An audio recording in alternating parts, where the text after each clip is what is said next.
उपवासाला साबुदाण्याची उसळ किंवा भगर खाऊन कंटाळलात? चला तर मग आज आपण बनवूयात खमंग आणि कुरकुरीत असे पपईचे वडे। सर्वात आधी इथे मी एक मोठ्या आकाराची पपई साल काढून किसून घेतली आहे। आता यामध्ये आपल्याला 5 ते 6 हिरव्या मिरच्यांची पेस्ट घालायची आहे।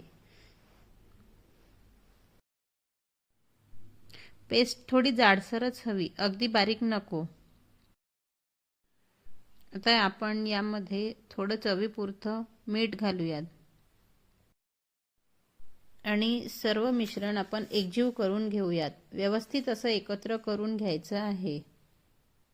सर्व मिश्रण एकत्र करून झालं की त्यामध्ये आपण 2 मध्यम आकाराचे बटाटे उकडून ठेवले होते ते किसून घ्यायचे आहे। बटाट्यामुळे वड्यांना अप्रतिम अशी चव येते आणि कुरकुरीतपणा सुद्धा येतो। आता इथे आपल्याला दुसरा उकडलेला बटाटा सुद्धा व्यवस्थित असा किसून घ्यायचा आहे। बटाट्यामध्ये जो चिकटपणा असतो त्यामुळे पपईला म्हणजे त्या वड्यांना एक छान अशी बाइंडिंग येईल।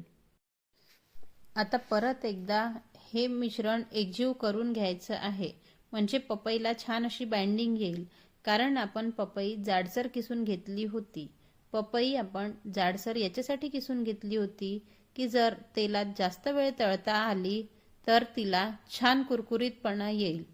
आता इथे आपण साधारण अर्धी वाटी इतकं भगर घेतलेलं आहे। त्याला मिक्सरमध्ये छान असं बारीक दळून घ्यायचं आहे आणि साधारण 1.5 वाटी इतकं थोडा जाडसर दळलेला साबुदाणा घालायचा आहे।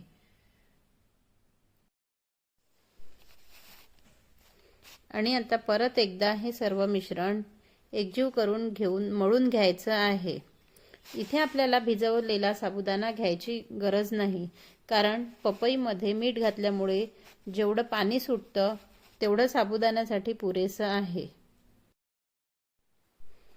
या मिश्रणाला आपण जेवढं जास्ती मळू तेवढी छान बाइंडिंग येते। तुम्हाला हवं असल्यास तुम्ही यामध्ये शेंगदाण्याचं कूट सुद्धा घालू शकता। आता याला आपल्याला 5 ते 10 मिनिटं रेस्ट करायला ठेवायचं आहे। म्हणजे आपण यामध्ये जे भगर आणि साबुदाण्याचं पावडर घातलेलं होतं ते व्यवस्थित फुलून येईल। आता आपण एका कढईमध्ये तेल तापत ठेवलेलं आहे, तोपर्यंत बाकीची रेसिपी बघूया। चला आता आपण याला उघडून बघू, हे कुठपर्यंत आलेलं आहे। वाव, साबुदाणा छान फुगलेला दिसतोय। आता मी इथे 1 वाटी पाणी घेतलेलं आहे। इथे वडे थापण्याकरिता एक प्लास्टिक घ्यायचं आहे। वडे तसे आपण हातावर सुद्धा थापू शकतो, पण मला हा पर्याय जास्त योग्य वाटतो। आता आपल्याला बोटांना थोडं पाणी लावत तयार पिठाचा एक गोळा करून घ्यायचा आहे। त्याला दोन्ही हातांनी गोलवट असा आकार द्यायचा। प्लास्टिकला सुद्धा पाणी लावायचं आणि व्यवस्थित असा वडा थापून घ्यायचा। वड्याच्या मध्यभागी एक छिद्र करायचं आणि हळूवारपणे तेलात सोडायचं। प्लास्टिकला पाणी लावल्यामुळे वडे अलगद असे उचलता येतात। आता हळूवारपणे दुसरा वडा सुद्धा तेलामध्ये सोडायचा।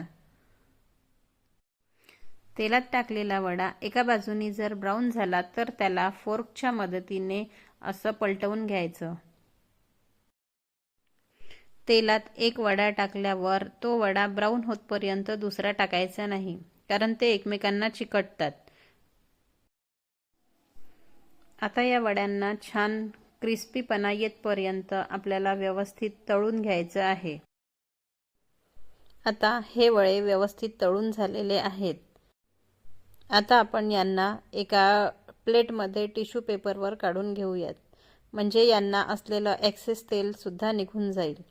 तयार आहेत आपले उपवासाचे खमंग असे पपईचे कुरकुरीत वडे।